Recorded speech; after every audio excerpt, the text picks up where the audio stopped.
Hello. So today will be our first episode of Lessons from Gita. So Bhagavad Gita is basically made up of 701 verses. We will be covering a set of 6 to 8 verses in one episode that may be lasting for 15 to 20 minutes or maybe more, because once we start getting into it, there'll be so many small stories which will be upcoming, and I would hope that you would definitely find it interesting. I will be looking down intermittently because Gita is so vast and so huge that any number of time I read, or every time I read it freshly, there are new points that I make. So these are my notes from where I have made, and I'll be looking down. So basically, Bhagavad Gita answers or tries to answers some of basic questions of life, like who I am, where do I come from, my purpose of destiny, and how do I find or pursue happiness. So the first chapter is Arjuna Vishada Yoga of Arjuna's grief. Vishada in Sanskrit or Hindi is called grief. Arjuna Vishada Yoga. So basically, these Indian scriptures are of two types. One is a Smriti and one is the Shruti. So Shruti are those stories or those snippets of life heard by great sages, and they have spread over to the world in the form of Upanishads, in the form of Vedas. Vedas are different types of sciences, like we have the Rig Veda, we have the Sama Veda, we have the Atharva Veda, and we have the Yajur Veda. And Smriti are the truths that are found in scriptures. So you can say Shruti is the base from which the Smriti is formed. So Smriti is something that is adaptable, that can change. Their laws or their cultures or their beliefs, and they change from time to time or generation to generation, or from people to people, or from family to family. What my great grandmother did or what my great grandfather did today, I may not be following, or my dad may not be following it, or my children or my grandchildren or my great grandchildren may not be following what I am following today. So that is something called as Smriti. Smriti changes from time to time, but Shruti does not change. Shruti is the truth. Shruti is the truth that that does not change. Like Sunday comes after Monday comes after Sunday, and that is the truth that does not change. But yes, you can go to work on Sunday, you may not go to work on Sunday, you may go to work on Monday, you may not go to work on Monday. That is Shruti, that is adaptable, that is a change which you can, bring it according to the customs or laws in the society that you are living in. So we have the different types of Vedas. Vedas are different types of sciences. So we have an Upanishads. Upanishads are basically dialogues between the students and teachers. So the student, I'm a student and I have my guru in front of me, my teacher. So I ask a question and then my teacher answers it for me. So it's a dialogue between me and my teacher of trying to understand something. And then we have something called as the Manusmriti, which is like the code of conduct. Like we have to get up in the morning, take a bath, do a puja, go eat at this point of time, sleep at this point of time, do Sandhya Vandanam at this point of time. So this is a code of conduct that of course changes from lifestyle to lifestyle, which I've already spoken about. So the fundamental, it's just like, the fundamentals of the maths remain the same. A plus B whole square is equal to A square plus B square plus 2AB. That remains the change. But the application of that particular formula which you have learned varies from different situations in life. And that is Smriti. Okay. So next we have another type of sutras called as the Brahma Sutras. And then the third one, we have the Bhagavad Gita. So Bhagavad Gita is also an Upanishad. So here, like it's a dialogue between the student and the teacher. So here the teacher is Krishna and the student is Arjuna. So Arjuna is seeking answers from his guru that is Krishna. And in Bhagavad Gita, the Lord Krishna has revealed the truths of life. So it is a combination of Smriti and Shruti. There are some things that change according to the lifestyle, according to the current situations, according to the adaptations, but then the truths remain the same. So basically, it is a dialogue set in the battlefield. So now, and we have commentators, we have narrators. So Mahabharat, basically Mahabharat, if you all know, was written by sage Vedavyas, has been set a stage. And now, because of whatever happened in the Mahabharat, we are now here in this current scenario of background of human life and all human situations. That is, very rightly somebody has said, or if you have come across Gita, it says that any sort of human situation, any sort of scenario in human life that you face or I face or anybody face is already set in Bhagavad Gita, and Lord Krishna has an answer to it. If it is not in Bhagavad Gita, then it has never been there. So, the war is about to begin. And in the first chapter, we do not expect any philosophical revelations. So, here we have Dhritarashtra, we have Krishna, we have Arjuna, and here the scene is on the stage. So what happens is Dhritarashtra is blinded by birth. So Duryodhana takes over as the king. He runs the kingdom, and he takes the decisions. And then, there was a game of dice between the Kauravas and the Pandavas. They are cousin brothers, and then the Pandavas lose in the game of dice, and then they end up in having a battlefield.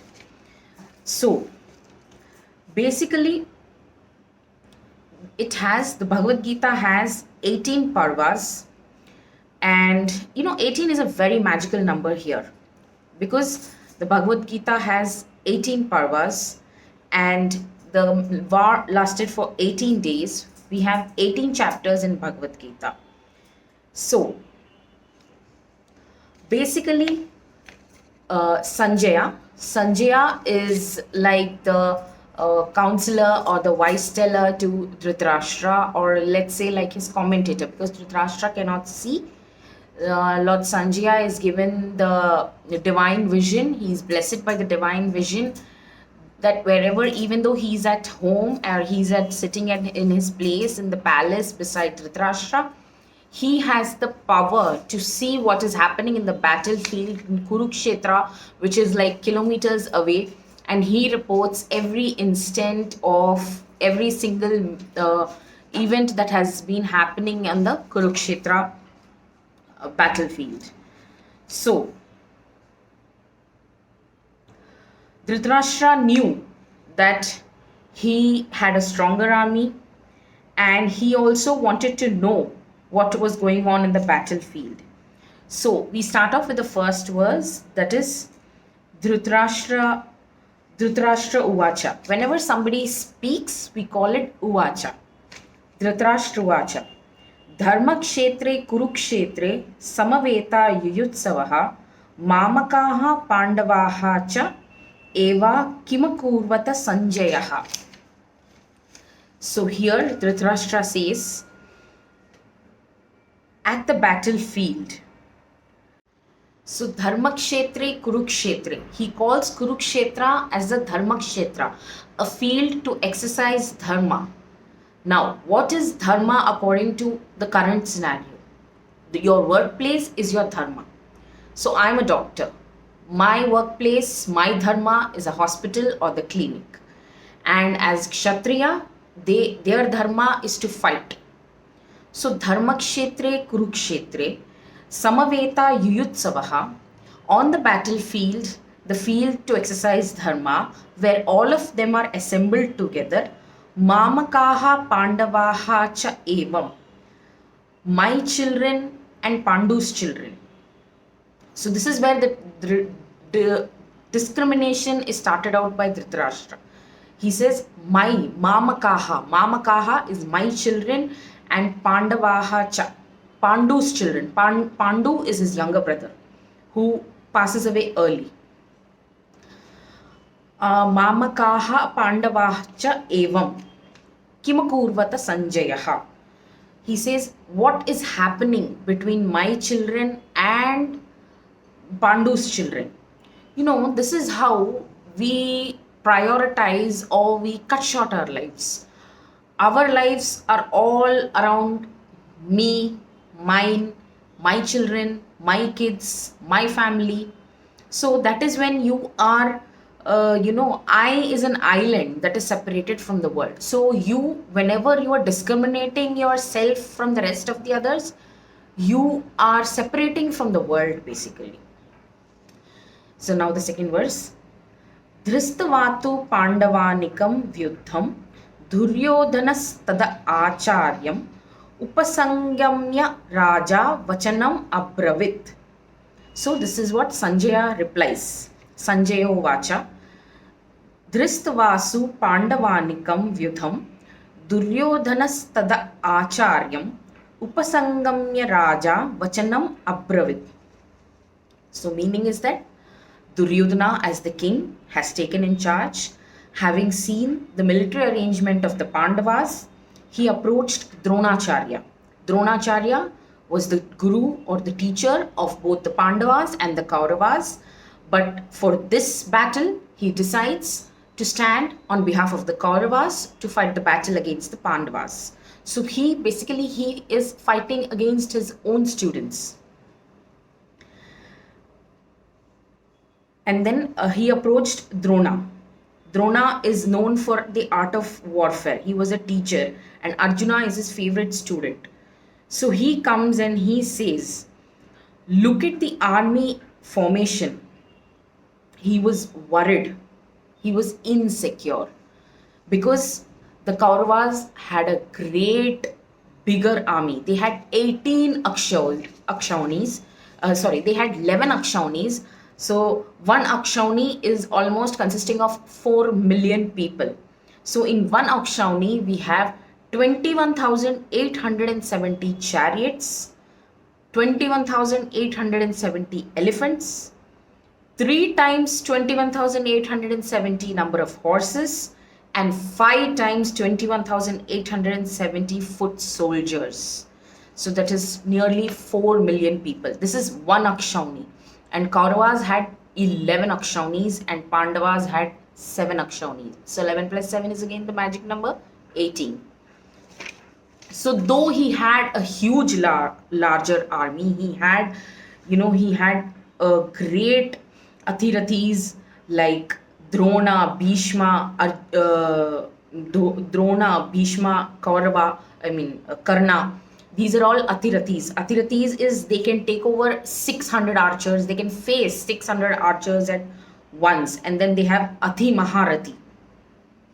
So he had Athirathis. He had Maharathi. So Duryodhana was somewhere insecure. Insecure because why you are insecure? When you are at fault. He knew he had done a mistake.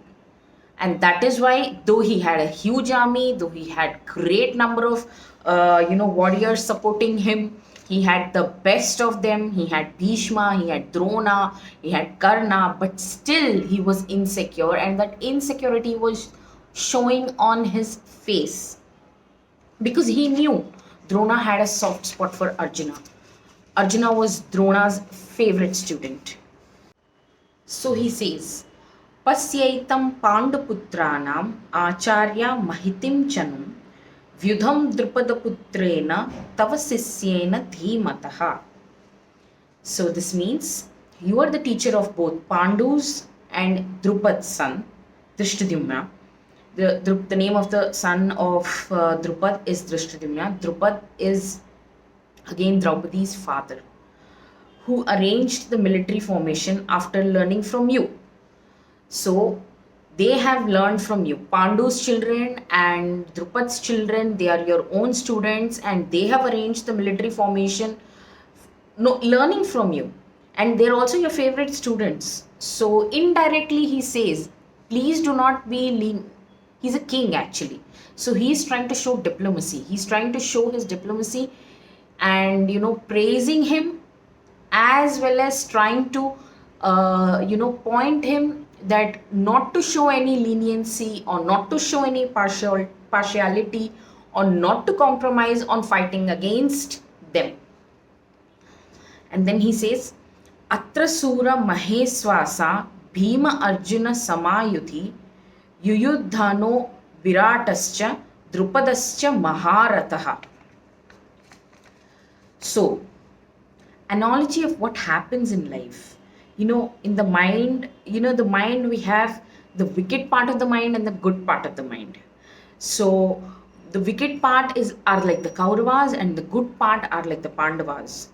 So Atra Sura Maheswasa, like we have mighty archers and mighty what they have. He meant the Pandavas had mighty archers like Bhima, Arjuna, Yuyutsu is another king, and Virata. Virata is king of Virat, and Drupad, Dascha Maharataha. So all these people were great and mighty archers. And then he continues the list of the mighty warrior or archers they have. Drustaketu Chaketinaha, Kasi Rajascha Viryavan, Purujita Kuntibodhascha, Saibascha Narapungavaha. These were all the great warriors of their time. Yuddhamanuscha Vikranta, Uttamanuscha Viryavan, Saubhadro Draupadescha Sarva Evam Maharataha. So these were great warriors, great archers, and they have they're ultimately ready and they're fighting. And then we have Subhadra's children, and then Drupad's children, Draupadi's children.